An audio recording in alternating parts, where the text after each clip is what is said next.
I've just arrived in Gatwick. Traffic wasn't too bad. Just got through security now, and looking forward to what will be a great 3-day trip in Croatia. It's been myself, Shuel, and we've got a very close friend of ours from Switzerland called Sandeep. And all of us have done so well from a professional and personal standpoint. So whenever we get together, it's almost like a mastermind. So really looking forward to what we discuss over the next 3 days, and just getting a chance to debrief, reflect, and have a good time. So yeah, I'll be sharing with you guys the 3 days, and then especially the stuff that we talk about, because I think it'll be useful also to share those insights with you guys. Just going to head now towards a lounge where I think Shuel will be there. Hopefully we've got enough time in the lounge, but let's see. So I'm in the lounge. I've just linked up with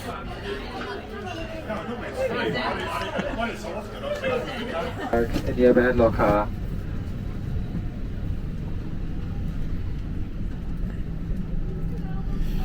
Do whatever to it. I think if I wanted to raise, let's just say I wanted to raise 1 million in one go for a project, I feel like it almost used to be like a full-time commitment, whereby it's a full-time commitment in terms of promoting, calls. yeah. And then once all that's done, the money's in, then managing the deal, getting it done, is almost like a full-time thing in itself. So just arrived at Split, Croatia. Flight wasn't too bad, about a 45-minute delay. But myself and Shuel, as usual, couldn't stop talking, sharing ideas, business, real estate. But yeah, I think we used the flight like a think tank. Yeah. So, can just grab the rental now and then make our way to the hotel. So day one in Split, Croatia. Had a pretty decent night last night. As you can imagine, myself and Shuel got into the hotel room because our flight was delayed. Sandeep travelled to the hotel earlier.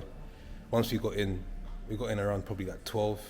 We didn't sleep till like 3 o'clock. So a couple hours sleep, up and ready. We're actually travelling to an island called Hvar later this morning. And just even to give you some context and background as to why we're even in Croatia, why even in Split, why Hvar, it's because myself, Shuel and Sandeep were actually here 10 years ago. So we came here in 2014. We travelled from Basel. We drove. It was like a 12 to, about 14-hour drive. Great opportunity to sort of bond and sort of build our relationship. And so effectively it's like a reunion, coming back to a place that we shared, a great time. And it's been 10 years on. So what I was saying the other day is the progress that we've all been able to make from a professional and personal standpoint has just been incredible. So to come back to the same place and to talk about those experiences, to talk about how far we've come, is just, it's really priceless. So we're gonna have breakfast now, and then we're gonna head over to the ferry. Let's have a look at the menu. Yeah, omelette selection with French toast. No lunch. Yeah, lunch I'm trying to get light as well.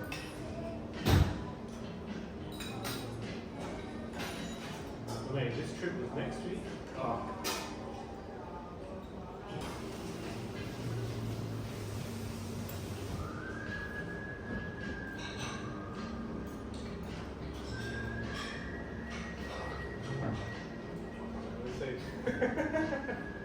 So we've literally just made it to the ferry in time.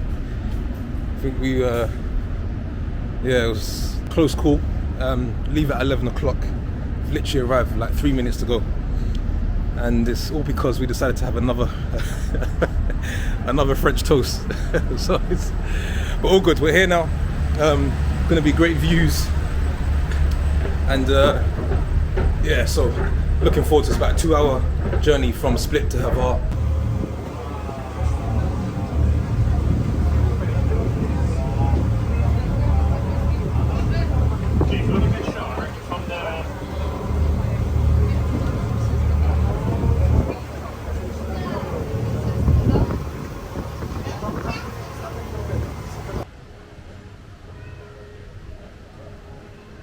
So we've arrived at the hotel here in Hvar.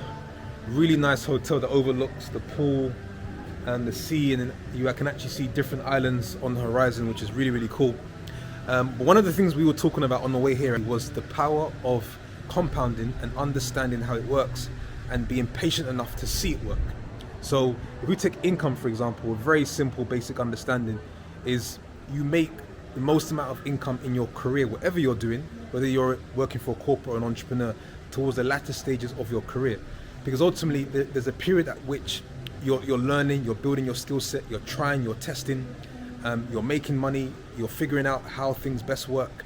And you're also then paid more for what you know because you've built up years of experience. So it's very important that everyone who's building a career, the spaces that we're in, every step along the journey counts. And so it's very important not to give up, too early on or in the midway, because you're actually, you're missing the opportunity to get to the point where it's an exponential return on your effort. So that understanding the power of compounding, how it works, is really, really important.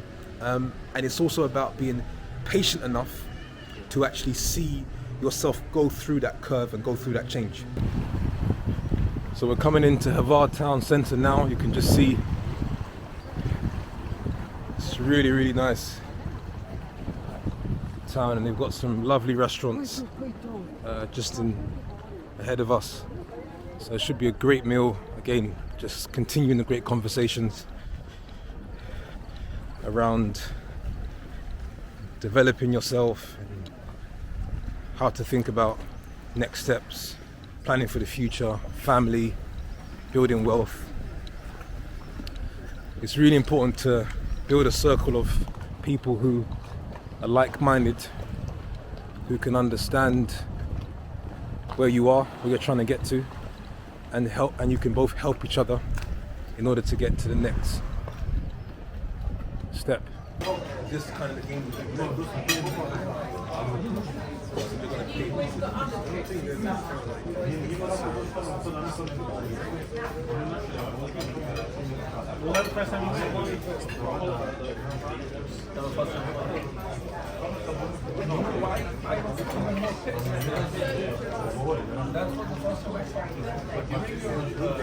Good morning. Day 2 in Hvar, Croatia.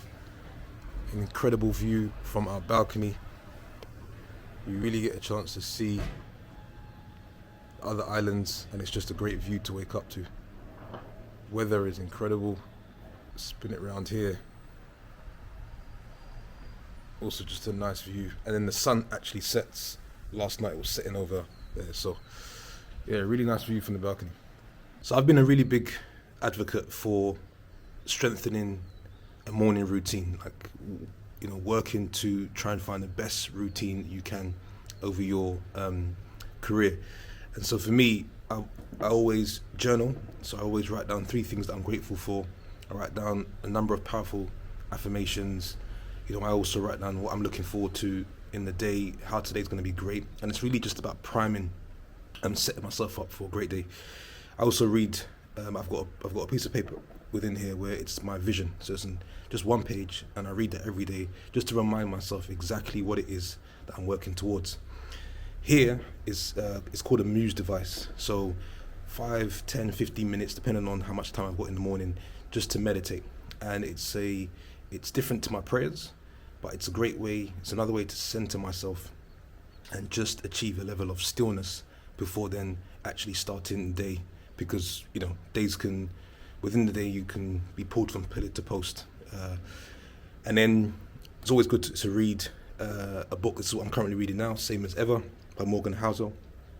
And it's just to get a few nuggets, wisdom, words of wisdom before you start your day. Because what I find is actually, if you read at the beginning of the day, the things that you've read, you're given it a chance to sort of digest, and you're thinking it through, and the brain starts to go to work on the things that you read. So I tend to, that's sort of my morning routine.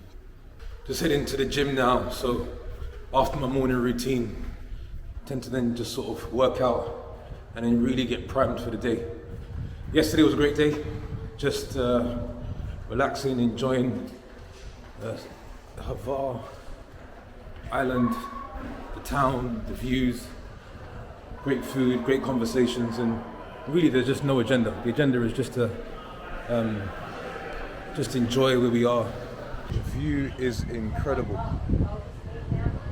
Weather's better today. So just finished the workout in the gym. For me, I always try to aim to get a workout in the morning versus the evening. It just sets me up for a great day, and I'm endorphins have been released. I'm charged and I'm just ready to go, and I'm in just a higher state, of vibration. So yeah, for me, working out in the morning is non-negotiable. One of the things actually I wanted to share, we discussed it as a group yesterday, and it's been a theme in other conversations, is, and I've also, I think, I'm a big advocate of this, which is, it's so important to develop a plan, develop a vision. And especially when we talk about, when people start asking questions around, what wealth strategy should I pursue, what strategy in property should I pursue? And my first reaction, my first thought is, have you clarified and defined your plan? And I think the challenge that people have is one, you have to think, and thinking is easier said than done.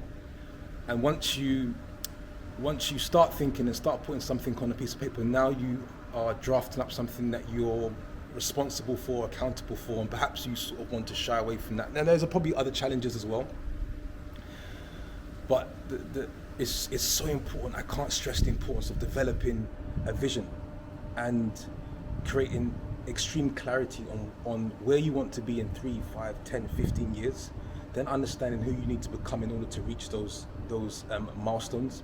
Because for me, without a plan, without a vision, your life ends up becoming a product of default. Whatever else someone had a plan for you is what you end up achieving. And I think this is putting money aside and what number you want to reach in life, and how big is your asset base. Put all that to a side. I think the world would be a better place if people understood the power of developing a plan and just having that focus and becoming obsessed with their own details as opposed to everything else that's around. So if you haven't got a plan, if you haven't developed a vision, take some time out, piece of paper, pen, you've got no limitations. What does a perfect day look like? What does a perfect life look like in 3, 5 years time? Don't worry about the how, just get clarity on what you want. And then slowly but surely you'll start seeking out ways to get there.